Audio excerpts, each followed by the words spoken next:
happens to me a lot of times when I think I'm done with something. God gives me some more stuff. So when we pick back up with that, I'll just review right quickly the ones we went over before. Occupational hazard, I define it, a danger or hazard to workers that is inherent in a particular occupation. And the scripture base that we had was 1 Corinthians chapter 9, and really looking at the 27th verse. 1 Corinthians chapter 9, verse 27. And it says, but I keep under my body, bring it into subjection, lest by any means when I have preached to others, I myself should be a castaway. With the amplified version saying, but like a boxer, I buffet my body, handle it roughly, discipline it by hardship, and subdue it, for fear that after proclaiming to others the gospel and things pertaining to it, I myself should become unfit, not stand the test, be unapproved, and rejected as a counterfeit. So that's the scripture. So just to review the other hazards that I went through last time we were together. High-mindedness or big head syndrome resulting from getting greater revelations and new levels of the Lord. The second was my revelations only come from God and His Word. And we said that's a season where God is giving you revelation, but that's not the only place you get revelation from. Relying on my knowledge too much and not God, being in church work so long that you rely on your knowledge of church work instead of relying on God, leading you and directing you in what direction to go. Not recognizing what ministry season you're in or trying to stay in a certain season too long. And we dealt with recognizing that there are seasons that we go through, and you got to realize what season or what ministry season you're in and try not to stay in one too long when God is trying to get you out of it. The fifth one was trying to experience God the same way by the same method all the time. You have one great move of God one Sunday, and because you want that same move of God, you try to duplicate it and do the same thing. We're famous for that, try to do the same thing. Use the same song, sing the same thing, and God's like, I ain't like that. This ain't reruns. Okay. Substituting ministry time for quiet time.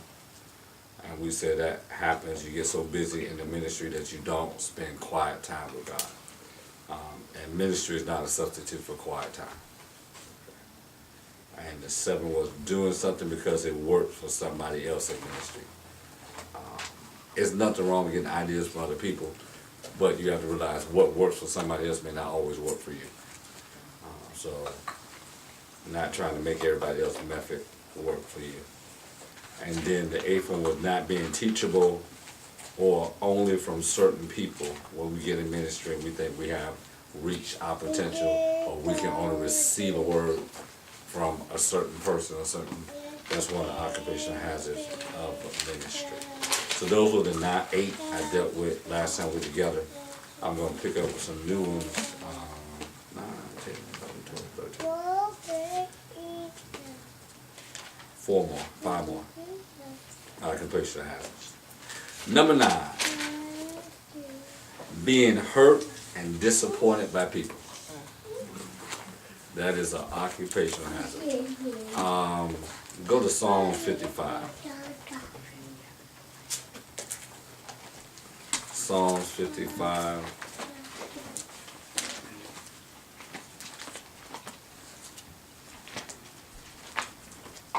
Beginning at verse 12.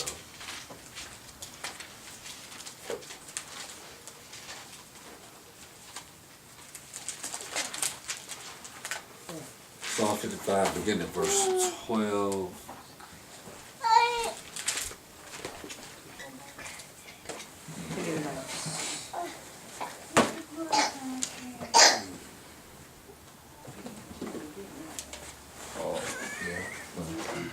Sure, let me go for it.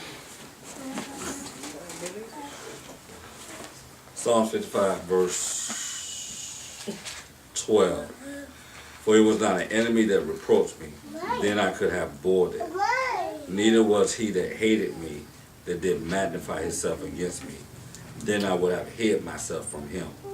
But it was thou, a man, my equal, my guide, my acquaintance. We took sweet counsel together and walked unto the house of God in company. And one of the occupational hazards of ministry is being hurt by the same people you help. Yeah.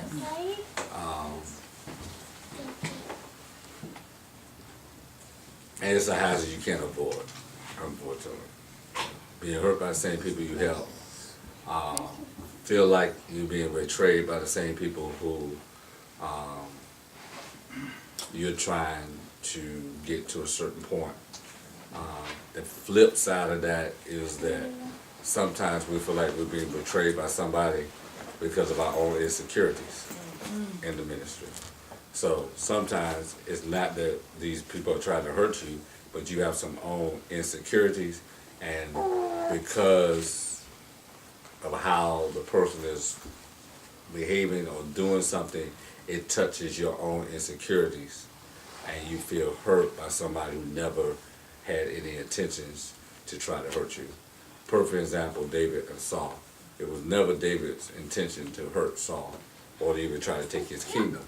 But because of Saul's own insecurities is what made him jealous, is what made him upset, is what made him try to kill Saul. Because his own insecurities in his kingdom was made him go after David. But it was not David's intention to do any harm to Saul. So in ministry, you're going to be hurt. You're going to be disappointed by people. So you can never put anybody on a pedestal. Because anytime you put somebody on a pedestal, the pedestal has the ability to tip over and fall. And if you put somebody on the pedestal, the more you put on that person on that pedestal, the more it's going to have a tendency to tip over and fall. So you respect people, you recognize their gift in them, but always keep in mind that that person is as human as you are and have the same frailties and the same insecurities and the same attitudes, and sometimes don't want to be bothered just like you don't want to be bothered. And so you can't put them on the pedestal. You got to recognize when they're in the spirit, when they're not in the spirit, when they're being used by God, when they're not being used by God. I remember Mother Lease preached for us last week, and Mother Lease said, you know, I prayed for the woman for her back, but then she came back and wanted her to pray for something else, and Mother said, I can't pray for you, the anointing gone. Say her feet. Yeah, it was her feet. She said, I don't got no anointing to pray for your feet. So you got to recognize when people are in anointing, and you got to recognize that people are going to hurt you. They're not going to, some of them are going to do it intentionally. But I really believe the majority of people who we get hurt by in church do not do it intentionally. They do it intentionally.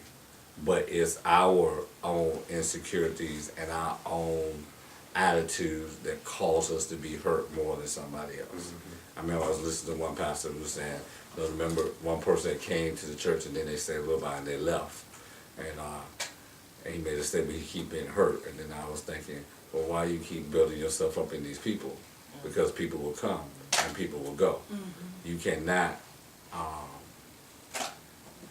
you have to recognize that some people are only there for a season.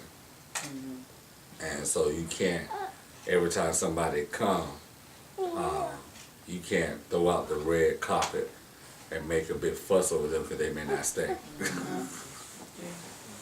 So some of these things that we get hurt by in ministry, we set our own self up for. We set our own self up for the hurt. And then we're mad at God because we're getting hurt. And God said, I ain't never tell you to respond like that to that person. I ain't never tell you to put all them accolades on them. You know, I ain't tell you they were going to stay.